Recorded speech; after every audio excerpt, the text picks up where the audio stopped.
What's on, ladies and gentlemen? My name's Ross, I like games, and today we need to take a look at some more reveals from OP-08. Sometimes we look at reveals which are quite big, and sometimes we look at reveals which are very big. I think that's where we are now, and let's start big both literally and figuratively with the reveal of Big Mum, Charlotte Linlin. Obviously, there was going to be a new Charlotte Linlin in this set. Obviously, that was going to be the case. And we've all seen that we got Charlotte Puddin coming in this set, who looks absolutely ridiculous. I showed you Black Maria the other day that lets you ramp up your Don and makes the existing Charlotte Linlin way better. Well, now we've got a new Charlotte Linlin. And might I say, it's a Charlotte Linlin that looks pretty good. This is another one of those cards that looks like it might have, shall we say, a little bit of an impact. Now, again, no counter here. Charlotte Linlin apparently not a fan of counters, but we got 9 cost, 9,000 power. That is a lot. It is a lot of cost, but it is also a lot of power. Now, remember we've got Black Maria, which can ramp out extra Don, can get you there more consistently at least. Obviously, you ramp out rested Don with Black Maria, then it goes back at the end of your turn, but certainly when you're using all your Don minor skills, etc., this is going to redo it, and if your opponent's ahead of you on Don, it's going to be good. It's going to be fine. It's going to help with cards like this. And what we've got is a skill whereby on play, Don -1, trash a card from your hand, that's quite a lot, add a card from the top of your deck to your life, then place up to one of your opponent's characters with a cost of 6 or less to the top or bottom of its owner's life, face up. Yeah, I like this, honestly. I'm not loving that you're having to put a character on your opponent's life, although they might not have one, which would be funny. And you can also plan this, get rid of all their 6 cost or less characters and then play this. Ha, fun. But also, you're getting rid of one of their characters, and you're gaining a life yourself, and then you got a 9k on the board ready to go. This seems like another one of those cards that is just ripe to be awesome. This seems like a card which is going to have a big impact. I should mention we're looking at a bunch of super rares in this video. If we're going to look at big cards, we might as well go big, yeah? Go big or go home. You know the deal. Point is, this is a very, very big card, a very, very good card. The Don minus, honestly, we got so many things that can ramp Don back up again for purple now. It's really not such a big deal. 9,000 power is good. Gaining a life is good. Getting rid of one of your opponent's characters is good. And of course, you're going to be playing Charlotte Puddin, which is purple-yellow. So you're going to be playing a lot more triggers in your deck. So you're not just gaining a life, but it's also another chance to hit a trigger, which is brilliant. And yeah, there's no counter here. That is the downside. Like I said, Charlotte Linlin doesn't like having counter. I'm not being weird about it. The one from Starter Deck 7 doesn't have any counter. The one from OP-03 doesn't have a counter. This doesn't have a counter, so, even the Olin from OP-04 doesn't have a counter. It's just not going to happen. Stop waiting for it. It's not happening. I still consider this to be a very, very strong card. And the point I'm making here about the lack of counter is there does come a point where you have to realise there's got to be some counter in your deck. There does come a point where you've got to stop playing cards that don't have counter. But this is still extremely strong. And also, I'm talking about this with Charlotte Puddin, but remember, purple doesn't generally have lots of extra life skills like yellow does. This is very much a yellow skill on a purple card. So, this is something to pop into other purple decks, maybe. Just putting that out there. But maybe you don't want a character that fits with one of the new leaders. You want a character that's got the same character as one of the new leaders. How about Tony Chopper? We've got a super rare Tony Chopper. Again, no counter here. But we got free cost, 5,000 power. And on play, and when attacking during your turn, look at the top 5 cards of your deck. You may play one animal type card from them with 4,000 power or less rested. Put the other cards at the bottom of your deck in any order.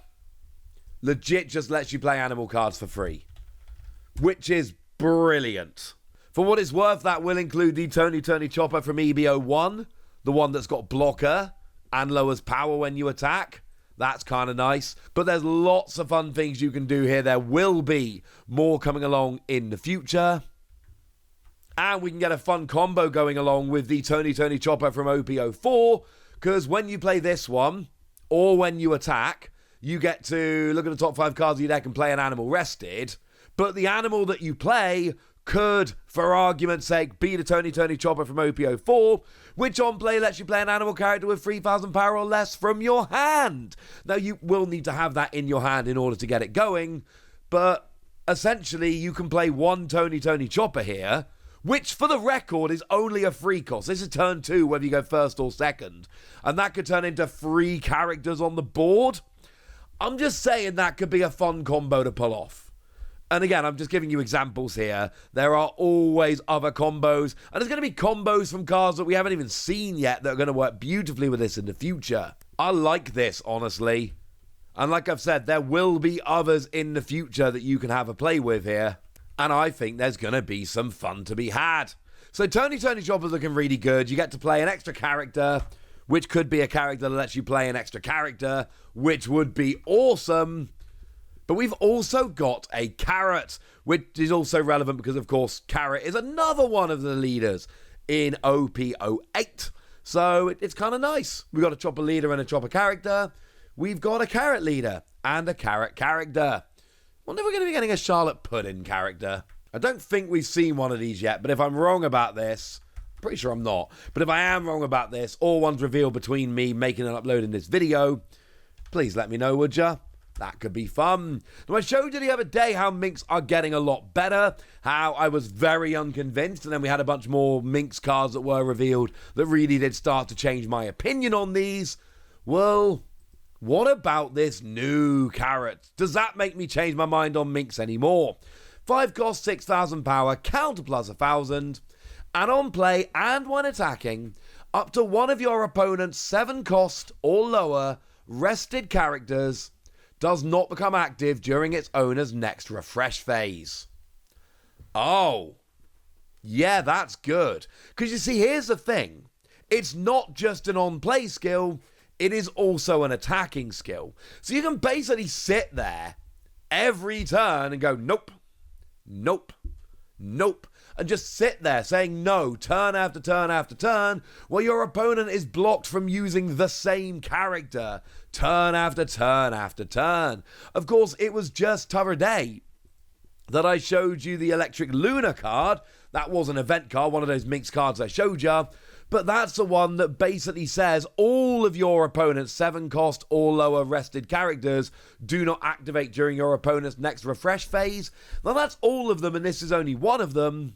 But that was a 3 cost event card that was like all it did. This is just your on play and when attacking skill.